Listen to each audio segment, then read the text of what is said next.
Hello again, and welcome to another episode of Outside the Echo Chamber, coming to you from inside the state capitol with another legislative session underway. And you know, last year in 2024, a lot of Republicans ran on the economy. We saw what was coming out from the federal government about the price of eggs, the price of gasoline, inflation, so on and so forth. And a lot of Republicans here were saying, we're going to fix the economy in West Virginia and make sure that everything is working for everyday people. Then the session started, and we had that bombshell from Governor Morrisey that we might be operating with a bit of a deficit or gap rather than a surplus. So a lot of people now wondering, okay, so where are all these economic bills? 2 weeks into the session, and joining me now is Minority Leader Sean Hornbuckle. And I guess I'll begin with that question for you, Sean, is, 2 weeks now, we have a good sample size of what's going on in the session. A lot of people are wondering, okay, are you prioritizing the economy? Because it doesn't seem like a lot of things are coming down the pike yet. Yet, and we can emphasize the word yet, but it goes back to the first thing you said about priority. I do not understand why we are running the bills that we are instead of putting people first, instead of putting kitchen table issues first. All these things that they're running, all right, trying to promote measles, right, trying to do those things. It is not helping anyone to put food on the table. It's not helping to lower anybody's utility bill. It is not giving us the resources that we need to bolster our child care system. And so those are the things that we want to address first, and we have to do it for the people of West Virginia. So what is it going to take to make sure that your voice is heard and that gets done? I mean, Republicans will say, well, we are working on things. We got things coming. But a lot, for the everyday person that's looking at the session, reading things in the paper about what's going on, we haven't seen it yet. Again, it's the proof in the pudding, right? And I'm not doubting anyone that they want to work on that, but they are choosing these social regressive issues first. They're choosing to talk about those things.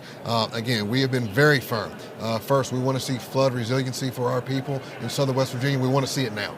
We know that our neighboring states, such as Kentucky, they've already got their money. Yeah. My folks down in McDowell, Lincoln, Mercer, Mingo, they can't wait any longer. We need those things. And again, talked about the rising cost of utilities. We've got to be able to help figure those things out now, and we are willing to work with the other side, as we always have been, to address those issues, and we want to do it now. Talk about revenue measures. We have to have it. We have to have the money. And right now it's a case of, who do you believe? Do you believe Senator Justice, or do you believe Governor Morrisey? They both had two very different tells of the state budget. So how do you start getting into that? How do you drill down into whose numbers are right and where those numbers are coming from? That's a Republican issue, right? Of which Republican do you believe? But what I want to do, people do not plan to fail. All right, they fail to plan, right. And that's what the Democrats right now want to have a plan, and we do have one. One of our revenue measures, we've talked about it time and time again. I actually have a bill that is a constitutional amendment for legalization of adult use cannabis. We know that our neighboring states right now, hundreds of millions of dollars. Hundreds of millions of dollars. And what we plan to do with that, again, we want to address things like child care. We want to be able to address PEIA.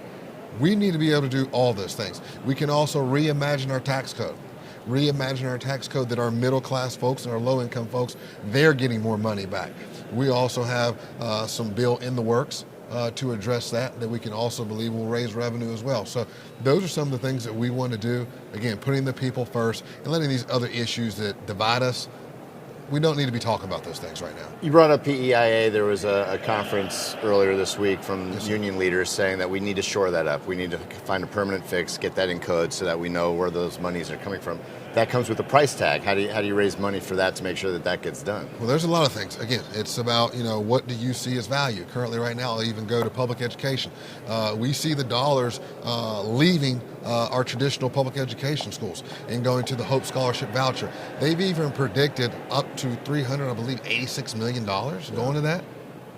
The price tag, I believe, to stabilize PEIA is $120 million. Even if you took a fraction of that, right? It would really go a long ways to help those types of items. So again, it really goes back to priorities and what do we want for our people of West Virginia. And we have a House Vice Chair of the Finance Committee, Clay Riley, coming up in a little bit. And one thing I want to ask him, and that I'll ask you, is how do you get creative with this? How do you start thinking? I mean, you brought up legalizing marijuana, but that's always been pretty much a non-starter for the Republicans. But why? But we need to have a conversation. But why? Yeah. All of we want to compete. We want to compete. So why are we not doing that with all the surrounding states? Why would we allow everybody to pass us by? That makes zero sense. That's not a partisan issue. That's a common sense issue. We've got to be able to compete. When you talk about PEIA, currently right now, I believe we're paying, I want to say 110%, all right, of Medicare. What if we just thought, maybe outside the box, if you will, to maybe lower in what we're doing with providers? And maybe it's not even 100%. Maybe it's somewhere between that 110 and 100% of what we pay for Medicare. Maybe that would help to reduce, all right, some of our costs and give more money back in the coffers for PEIA. And so there's things like that. Maybe expanding the RFP for PBMs, all right? There are things that we can do, and we need to be having those discussions and genuine discussions. How do you get that ball rolling? How do you get your voice heard when you have the numbers that you do in the House, when the Republicans have this supermajority? How do you pick your battles? How do you figure out how to get prioritized things that you need without making it look like you're just screaming into the wind? And you know, we're not. It's opportunities like this. We have a very level-headed, adult-like, measured approach to lead this state. And when we lead this state, we feel it's important to work with everyone, all right? This whole thing, what I call zero-sum mentality, that is very dangerous, not just for West Virginia, but America, where you have one point and you have two sides, and we're fighting over that point. It's dangerous. And it almost seems like it's become so tribal that it's crazy. If your side picks an issue, you have to not only be on that side, but double down. And whereas it's ridiculous. Most of America seems to be more toward the middle. It's ridiculous, and I'll never forget this. And I wish I could claim it, all right? But I met a friend probably about 5 years ago working on some issues in Huntington. He was the former mayor of Columbus. And he said something that really stuck with me. Being a part of the radical middle. Right. Being a part militant of the moderate. Medical. And so that's where we are right now, all right? As a caucus under my leadership, we want to make sure that all West Virginians are leading and winning. And that's very important to us. And we are trying our best to get the other side of the aisle to say, listen, all this divisive stuff, put it aside. We want to make sure that everybody can win. And the track that they're on, unfortunately, it's not doing us any good. You know, I am proud to say that I work with Republicans to get good things done. It's almost like that's a lost art. You'll never hear somebody else saying, hey, I'm proud to support or co-sponsor a bill. But isn't that what people want? I mean, that's they what want I you want. to work together. That's what I want. That's how my caucus is going to operate. And I would encourage the other side to act in the same manner. Stop making this everything so partisan. Again, I'm going to give props to my friends on the other side of the aisle. I'm going to give props to my, other party-affiliated people back home when we do good things. Why would we not do that? Right. It makes zero sense to not do that. And so it's time for all of us to grow up, be the adult in the room like we are, and let's make sure that everybody in West Virginia wins. I've never agreed with everything that any politician has said on both sides, ever. And I would also say, if anybody thinks any politician tells you they have all the answers, run. Yeah, and sometimes where I'm going with that is numbers can be misleading because just because there is a supermajority, just because Republicans have won so many seats, that might just be because of a couple of issues that have really resonated with West Virginians. It doesn't mean necessarily, it might in some instances, but it doesn't mean necessarily that their constituents agree with every single thing that the far-right fringes of their party believe in. But I would also say, to that point, they need to stand up. Yeah. They need to stand up and say, hey, you might have hit me on this issue, but you're wrong on everything else. And we're going to start letting you know.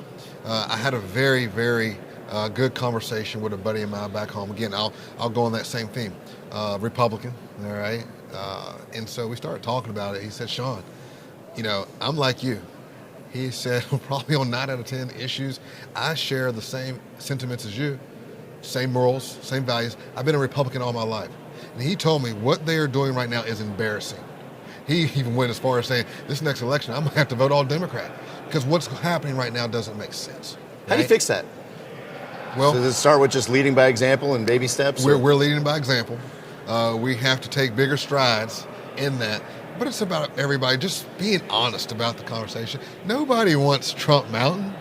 Nobody wants to go back on our country-leading child immunizations to protect our kids from measles, make sure polio never comes back. Nobody wants that.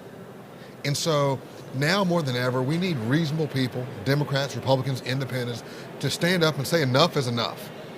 And if we need more reasonable thinking Democrats to lead the way, like we are right now, we just need more people, then that's what we need. And so be it. And I will be the first person to say, I don't want no supermajority.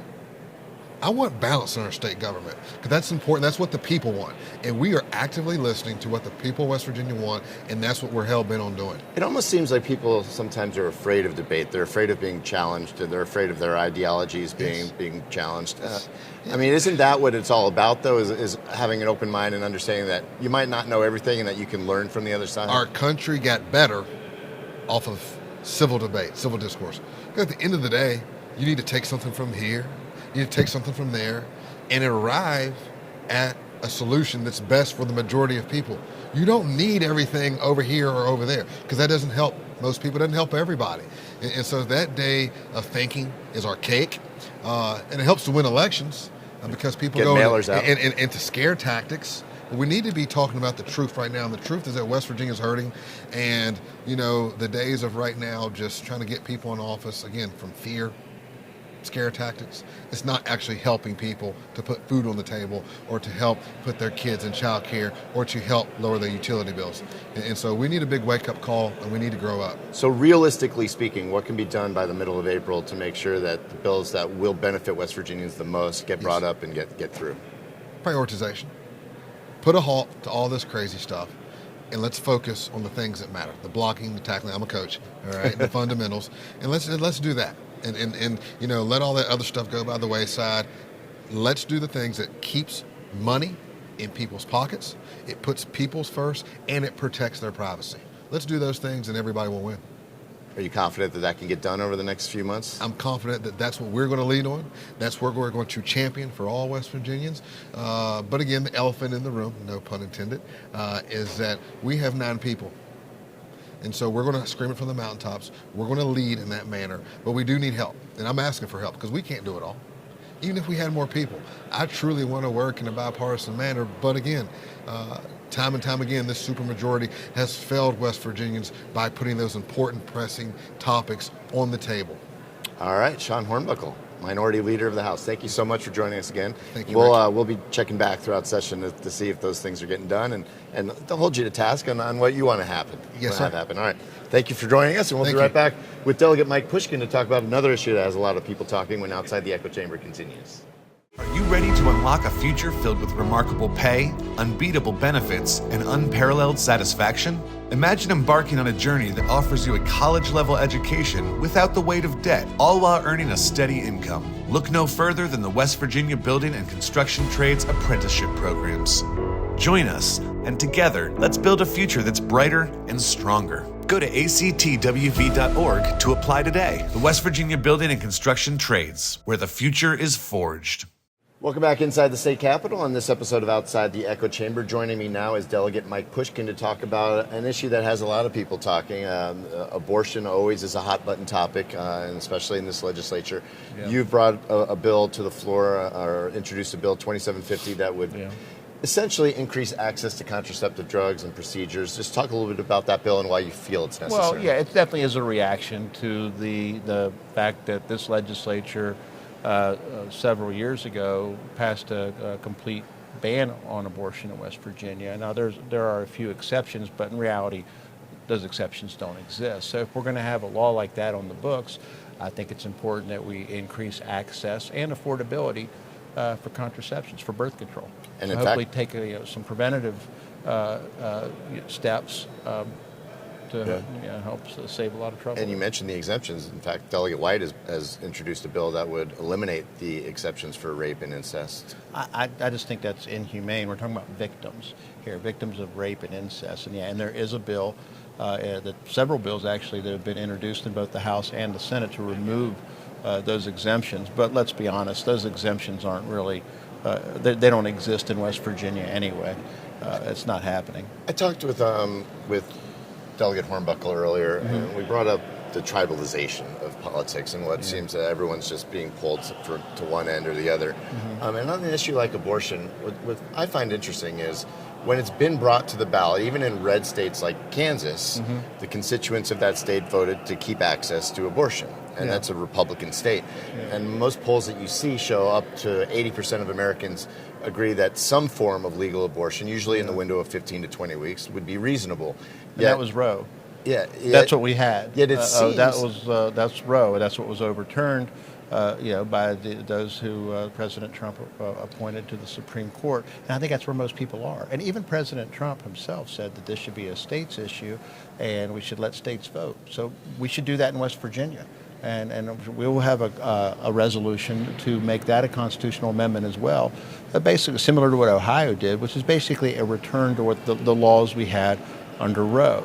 And I think most people, and definitely most West Virginians, whether they could consider themselves pro-life or pro-choice, most people would like to see us have a return to Roe. There's definitely some regulation there, some strong regulation, but still allowing women to have that choice early in the pregnancy. So what do you think the disconnect is? Because you have the far right that says basically no abortion, that any abortion is murder, and then the far left in some states that you have constituents that are saying we should have unfettered access, like you should be able to abort all the way up to birth. Most people are in the middle there. I don't hear a lot of people saying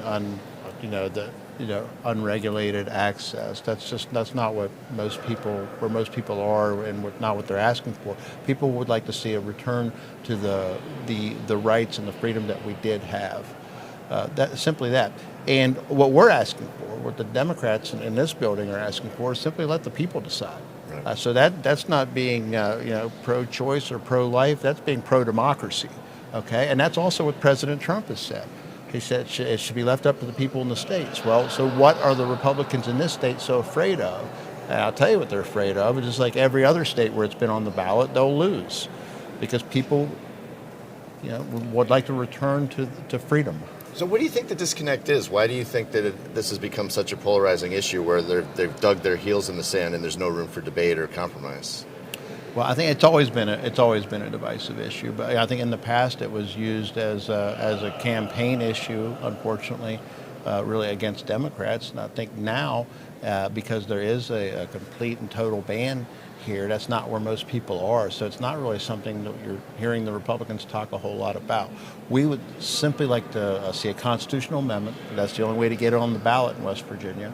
And I don't see how anybody could be against just simply letting the voters talk, letting the voters speak, and let the voters decide what kind of laws we have in respects to their reproductive rights. Is there anything in your Bill 2750 that maybe people might take pause at, or is it pretty straightforward? I mean, if you could give us a Cliff's Notes version of what it does. It's pretty straightforward. It simply improves the access and affordability for birth control. And it's simply a preventative measure. I think it's something that just about everybody should agree with, that we want to prevent unwanted pregnancies. We want to prevent these types of situations. However, a separate issue is a constitutional amendment that I feel very strongly about. The voters should decide in West Virginia. Do you think that has legs? A constitutional amendment? No, I think that your bill and the constitutional amendment. We'll see. I think my bill makes sense. I don't see why anybody would be against it, but we'll see. Unfortunately, in the West Virginia legislature, logic and reason do not always rule the day, believe it or not. And conversely, Delegate White's bill to eliminate rape and incest as exemptions, do you think that will have any traction in the House? I wouldn't think so, but you never know. You never know.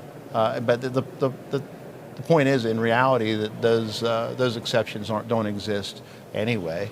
And victims of rape and incest, unfortunately, if they can afford to, have to leave the state, or they carry the baby to term.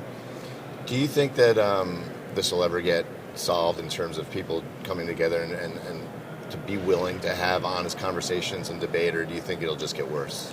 Well, I would like to think that in a representative democracy, that eventually the people's voice will be heard, and we will, simply follow the will of the people. That's how we're supposed to do things in America. So, I think that's where most people are. Most people would like to see a return to Roe. Again, when it's gone to the ballot, even in deep red states, access to abortion is always passed. Yeah, people come down on the side of reproductive in your freedom. gut, if it ever got to that point in West Virginia where it was left up to the people to decide, what do you think would happen? It would pass, and that's why the Republicans won't put it on the ballot. And it's sad. Why should they be afraid of listening to the will of the voters? That's what we're all supposed to be doing here. We're representing our constituents. We're supposed to listen to the people, listen to the voters, put it on the ballot. What are you afraid of? All right. Well, we'll see where this goes. Always a hot button topic on abortion. We thank you for your time, Delegate Mike Pushkin. And we'll be right back to talk to the Vice Chair of the House Finance Committee when Outside the Echo Chamber continues. CJU is a great company to work for. We've been around for 78 years. We are an underground utility construction company all across the East Coast. We are rapidly growing, and we're seeing a huge growth in this market, a huge need for employees. We are always looking for those that are experienced, those that are trying to get their foot in the door. We have positions for everybody. We offer competitive pay. We offer competitive benefits. We take pride in having a family atmosphere at CJU's, and it's truly just a family company. Welcome back inside the state capitol and outside the echo chamber, and we are joined now by Delegate Clay Riley, who is the vice chair of the finance committee. Just talking a little bit about some revenue bills that might be coming down the pike. I know a lot of people are wondering, a lot of Republicans ran on fixing the economy and trying to get the state back to where it needs to be. We started the session with that bombshell from Governor Morrisey about we're working with a revenue deficit instead of a surplus. So just give us a status report on some revenue bills that you hope to see on the floor and where we stand on that and what we might see over the next couple of months. Well, a little bit of correction. I think the term that the governor used was gap. And, sure. And a governor comes in, new administration, awfully quick to try to get adjusted to the budget. They weren't here last year. So I think sometimes what you see in that, Rick, is, they have to take an approach of what did we spend? How do they get up to speed really quickly? What was one-time appropriation, what was a base appropriation, and so that's always tough. And I'll give you a couple examples. And I think the governor did an appropriate thing to say, well, let's look at everything that was spent since I don't have the historical knowledge. And so, for example, Milton flood wall. Milton flood wall got $3.5 million over the past couple years. We have funded that to a level of $14 million. Well, that was one of the gaps per se. But we were done funding that because all we needed to fund was $14 million, and actually we've funded that in excess. Another one would be the nursing program. So it was a 3-year program of $17 million each. So that last year was funded last year. So we were not anticipating funding it this year. So those are areas where not having that historical knowledge, it may look like there's a bigger gap than there really is. Now, I'd like to go on because there's a few things real quick because there's a couple places where the governor is correct. So, for example, we gave pay raises to correctional facilities, and when we did it, the officers, when we did that, we funded the people who are currently employed. So the unfilled vacancies, when they came back and hired those people, they did not have the pay raise in their budget. So therefore, we had to give them a supplemental in the second extraordinary session. So that's a gap that will be ongoing to where he's absolutely correct. So I think it's just a little bit of historical perspective, and I don't fault him for any of that. Sometimes also their numbers change, expectations change, and when you're dealing with something like the Hope Scholarship that's going to be expanding, those numbers have to get baked into that equation as well in terms of trying to figure out exactly how much money might be needed for that kind of program moving forward. Yeah, I think when you look at that, it's always, you look in the out years, and so really that expands on July 1st of 27, but you have to expect that you're going to see some of those transfers. When you talk about a kid going from a public school into Hope Scholarship, that's really a shift of money where the expansion of the dollars comes in if you have someone who's in a private or homeschool who then elects to take the Hope Scholarship. That's an expansion. Or you have a situation where we may be under the 1,400 student minimum in the counties, where you're still sending the money to the counties, but also having to cover that Hope Scholarship. So that's really kind of what you're looking at. But those things are known. Are you sympathetic to the concerns of some people that are saying, this is why I voted for all these Republicans. They said they're going to fix the economy. On the federal level, we heard nonstop in 2024 about inflation, about the so-called price of eggs and gasoline, that we needed to get that under control. And here we are 2 weeks into session, and it seems like nothing huge has come out of the session yet. And I know that sometimes the devil's in the details, and there are a lot of things are in the works. But can you just talk to people about what you guys are working on? I think it is a misnomer. I think when you look at the growth in of the state of West Virginia with the economic development we've had over the past number of years, it's been unprecedented. Huge investments in Nucor, huge investments at Berkshire Hathaway. You just look at CMC Metals in the Eastern Panhandle, and then you talk about the investments we made in infrastructure. We invested over $500 million and leveraged that into $2 billion. investments like you've not seen in the history of the state of West Virginia. So those things that those citizens are asking for, we are delivering. And as you continue to walk through the session, not only are we seeing bills that pass that solve problems, and you're seeing those worked on now, but you're also beginning to see policies change. For example, I can tell you yesterday, we had a great conversation with Department of Highways in the Appropriations subcommittee, to where Delegate Statler was able to really dive deep into the formula of how they allocate road funding. Right. And so having an understanding that can go back to the constituents and say, yes, we are getting our fair share, and maybe we need to invest a little bit more. I mean, in the past 2 years, $150 million each year, $300 million additional into our road funds. Those are the investments. So when you say, hey, what are you doing for those citizens that elected you? I can tell you, it's infrastructure and it's economic development. Well, that's the foundational principle, right? Is infrastructure. Without that in place first, it's tough to build on that. Correct. And West Virginia has some unique challenges in terms of diversifying its economy. Sometimes you might have to think outside the box. Are there any creative bills or any ways that you think that Republicans can maybe go outside what they've been comfortable with in the past to try to bring more revenue into the state? Well, when you talk about creative bills, I mean, I think you're really talking about creative solutions to problems. And I think you've seen that over the past couple of years, whether it's looking at microgrid legislation, whether it's talking about certain zones that allow for maybe some enhanced tax credits. Maybe it's just continuing to demonstrate to the economy that we are a great place and we do have the workforce and ability, and we have that education. I mean, we invested $25 million last year in the Pierpont School for the aviation. You look at what's happened in Marshall. And so when you talk about the aviation industry from a workforce perspective and from an economic perspective, I mean, you're really seeing that. So I think, yes, you're going to continue to see those things, but they don't happen overnight. I mean, you're talking about generational changes. Now, over the past few years, Democrats have continued to bring up the possibility of legalized recreational marijuana. Is that a non-starter for the Republicans in that body? Well, I don't speak for the Republicans. I mean, obviously, I speak for myself. I mean, the Democrats have a policy that they believe, and I think that the Republicans have some platforms that they believe. I mean, when you look at the medicinal that we passed, I mean, I think that's really, I think it helps people.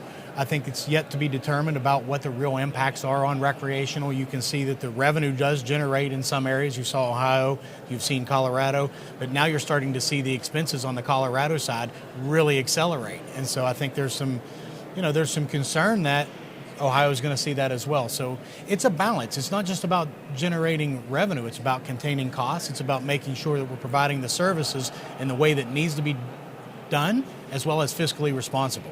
And things are nuanced. It's not just about raising money. You want to do so in as you said, a responsible way. And things like with what we've seen with gambling, sports gambling, table games at the casinos now, that has been a revenue generator, but there are some people that are concerned about maybe the social issues that go along with that and people that might have gambling problems. So what is that balance that you try to strike to make sure that, yes, we need money, but we don't just want to sell our souls? Well, and it really is a great question. And I think I always try to fall back on the values and the morals that were instilled in me by my parents. And what does it really mean to live in West Virginia and be a West Virginian? And, I think making those decisions about being able to lay your head down at night and represent your district, that you're making those decisions with a good conscience, that it's not going to impact society to a great degree, I think is really where that balance falls. So give me your vision of what a successful session would be in terms of revenue bills and in terms of trying to spark the economy in West Virginia. I mean, we have a lot of time left, so a lot of work to do, but what in a snapshot, what's your vision of what a successful session would look like? My vision of a successful session does not just lie in passing bills, and I said that earlier. It's about solving problems. So whether that's a policy problem or whether it's a bill that needs to be passed. And I think you've already seen a few situations, and specifically I can reference in government organization, where we had a real problem with our fairs and festivals and some of the fire code, and they've agreed that they're going to be able to fix that by policy, which really impacts every community that we have. So when you talk about a successful session, I think you're seeing change in policy. You're going to see bills that promote the growth of West Virginia, and I think you're going to see, just really a focus on getting to those complex issues, whether it's foster care or whether it's the budget and what it looks like in the out years. So that's how I define a successful session, fixing problems. Can you give West Virginians a guarantee that the economic bills will be brought up and prioritized and that you guys will get to work on those? Well, we've already been working on them. I mean, I'm a fiscal conservative. If you look at my background and the bills that I've sponsored, site readiness was a champion of mine a couple years that I think is a great bill. I think you're continuing to see the successes of that when we locate businesses here. I think the governor proposed $40 million in site readiness moving forward in his budget. So, yeah, economic bills and economic development and diversifications are front and foremost, at least in the House side. All right, we thank you for your time, sir. Clay Riley, Thank you. Vice Chair of the Finance Committee in the House, and we'll be right back with more Outside the Echo Chamber right after this.